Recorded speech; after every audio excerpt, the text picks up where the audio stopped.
જય જય ચોટાલા બાલુરામ સ્વામી નાથુરામ સ્વામી સોમજી બાપાની ગુરુ આવો પ્રેમે કરું પૂજા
Hare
આપણી આ ભારતીય સંસ્કૃતિ છે. આપણા સંતો મહાપુરુષો અને ઋષિ મુનિઓ અનાદિની આ જ પ્રણાલિકા ચાલુ છે. કારણ કે ભારતીય સંસ્કૃતિ અને તમારા મારા જેવાને આ સંસ્કૃતિ જાળવવા માટે પ્રભુ કૃપા કરે છે અને આ ધરોહર ચાલુ રાખે એના માટે કોકને જાગતા કરે છે. મૂળ પરંપરા આદિ અનાદિની પરંપરા અને આ ઘર આપણે જાણીએ છીએ. અરવિંદભાઈ અને વિજયભાઈના પિતાશ્રી પહેલેથી જ આ ઘરમાં સંતોની પધરામણી, સંતોનું આવન જાવન અને કોઈ સંતો સાધુ આવે તો એને જમવાનું, સમય સમય પર ચા, આ તે, આ બધા મા બાપના આશીર્વાદ છે. એ ચિરંજીવોમાં ઉતરેલા છે. એટલે આ ઘર પહેલેથી જ સંતોનું ઘર છે. સંતોનું આવન જાવન, સત્સંગ, ભજન કાયમ થતા જ રહીશ. એટલે એમને માતા પિતાને ખૂબ ખૂબ પહેલા તો ધન્યવાદ છે. ખરેખર આજે મિલકતનો વારસો બધા આપે છે, પણ સંસ્કારનો વારસો કોઈક જ એમને ધન્યવાદ આપવા પડે માતા પિતાને કે આ ચીલો આજે ચિરંજીવમાં ઉતરી અને સંસ્કૃતિ આપણી જે સંસ્કારો છે ભારતીય એ જાળવી રાખ્યા. ખૂબ ખૂબ ધન્યવાદ છે એમના માતા પિતાને. સંધ્યા આરતીનો મહિમા આપણે સૌ જાણીએ છીએ. અમારા બાપા ઘણી વાર કહેતા, ભાઈ આખો દિવસ તું નોકરી ધંધો કરીને આવી થાકી પાકી જોઈ નાઈ ધોઈને 2 ઘડી બાપા પાસે બેસ, પ્રભુ પાસે બેસ, એની બંદગી કરી લે, એ સાહેબને આજીજી કરી લે કે પ્રભુ આખા દિવસ દરમિયાન જાણે અજાણે તમારી મારી અનેક ભૂલ થતી હોય, મનુષ્ય માત્ર ભૂલને પાત્ર, દરેકની ભૂલો થાય છે. આપણે ચાલતા હોય ને કીડી મકોડા નીચે આવી ગયા, આપણને ખબર ના હોય, છતાં જાણે અજાણે દરેકની ક્ષતિઓ થતી હોય, પણ પ્રભુ પાસે જઈને આ પશ્ચાતાપ કરી લેવાનો, એટલે આપણું દિલ હલકું થઈ જાય. અને જે કઈ આખા દિવસમાં શ્વાસ ઉશ્વાસ વેડફાયા છે, બસ એને સાહેબની બંદગી કરીને એને કવર કરી લેવાના. એટલે બંગનીનું મહત્વ છે. સંધ્યા આરતી સુમિરન એનું મહત્વ જ આ છે. એટલે મારા ગુરુભાઈઓ ગુરુબહેનો અને જેને જેને સાચા સદગુરુ મળ્યા છે ભાઈ, બસ વાર્તા પૂરી થઈ જાય ત્યાં પછી તમારે મારે કોઈ વિચારવાનું નથી રહેતું. જો ગુરુ પર ભરોસો હોય તો, નક્કી થતો હોય તો, એ સદગુરુ સાકાર રૂપે આપણો ભગવાન છે, બીજો કોઈ ભગવાન નથી. અને જેટલી સેવા અર્ચન પૂજન સુમિરન થાય એટલું કરી લેવાનું. એ મોકો હાથમાંથી જવા નહીં દેવાનો. સંતો હયાત હોય તો એની સેવના કરી લેવાની, પછી એનો ફોટો નથી બોલવા આવવાનો. એટલે ખરેખર સંતોનો સમાગમ ભૂલશો ના ભાઈ, સંતોનો સમાગમ ભૂલશો ના ભાઈ.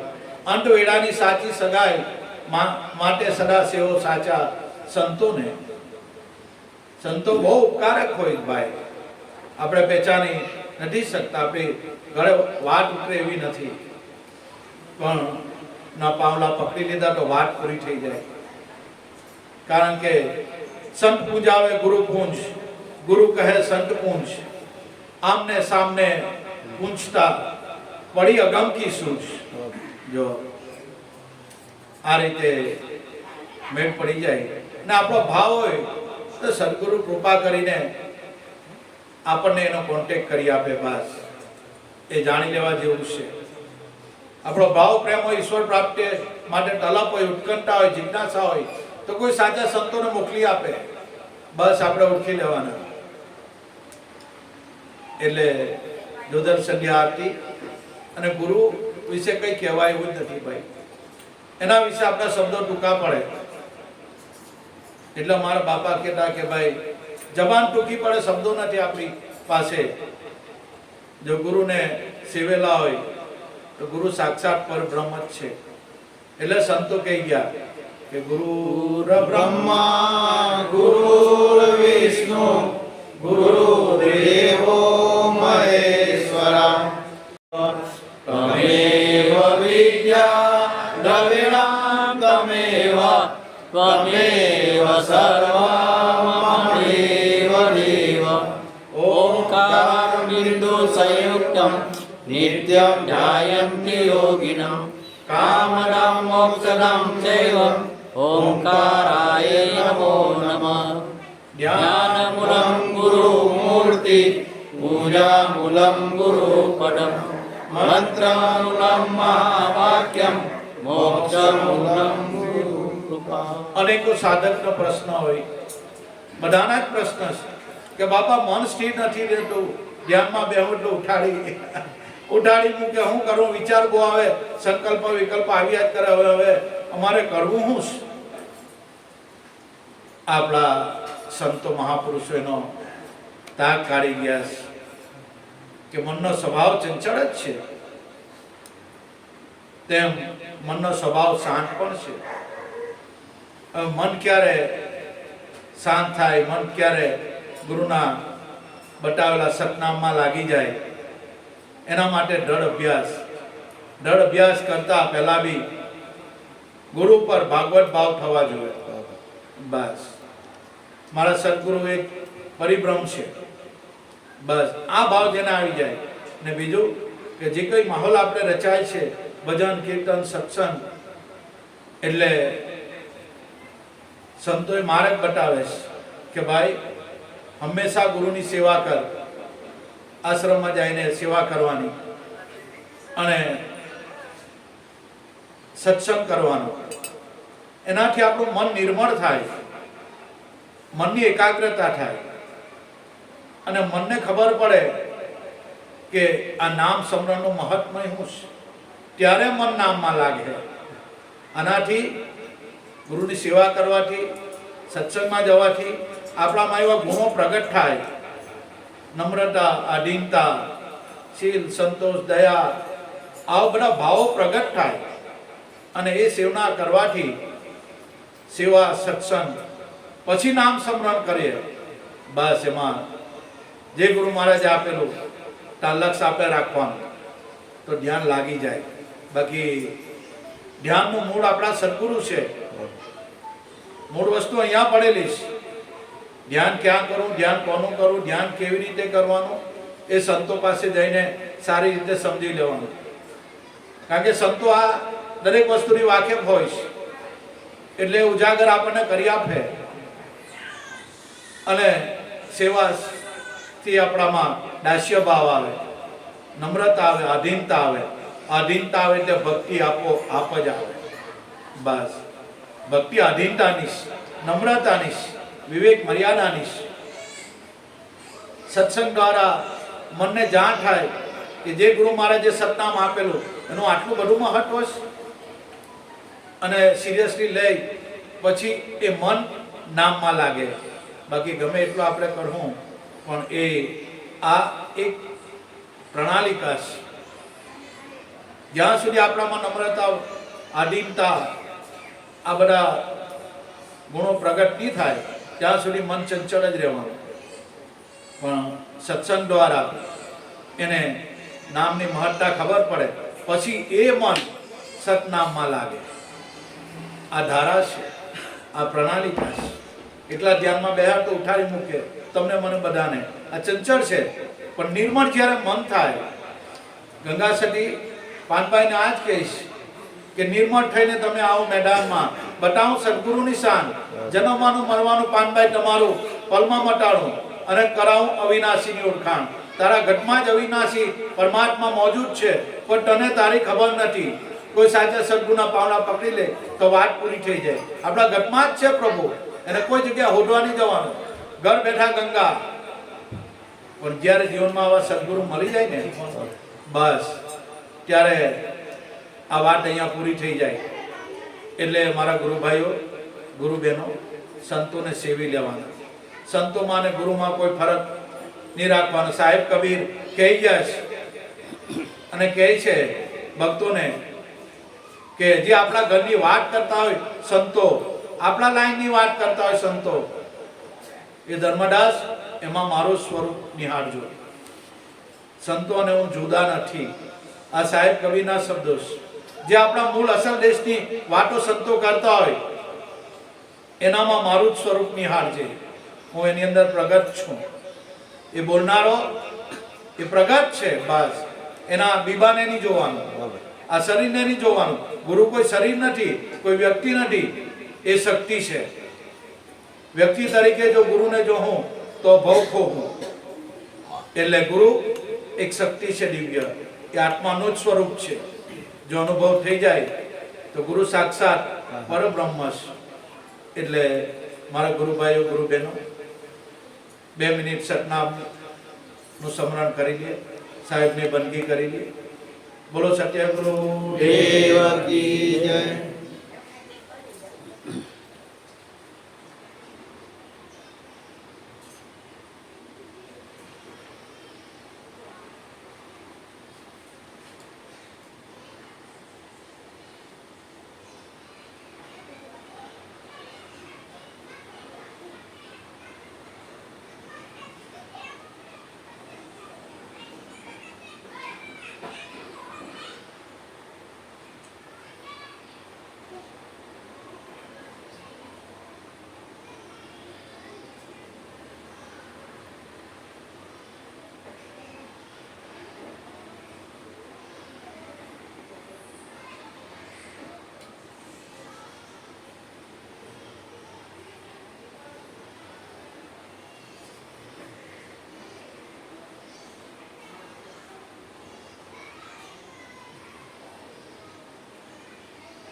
ઓમ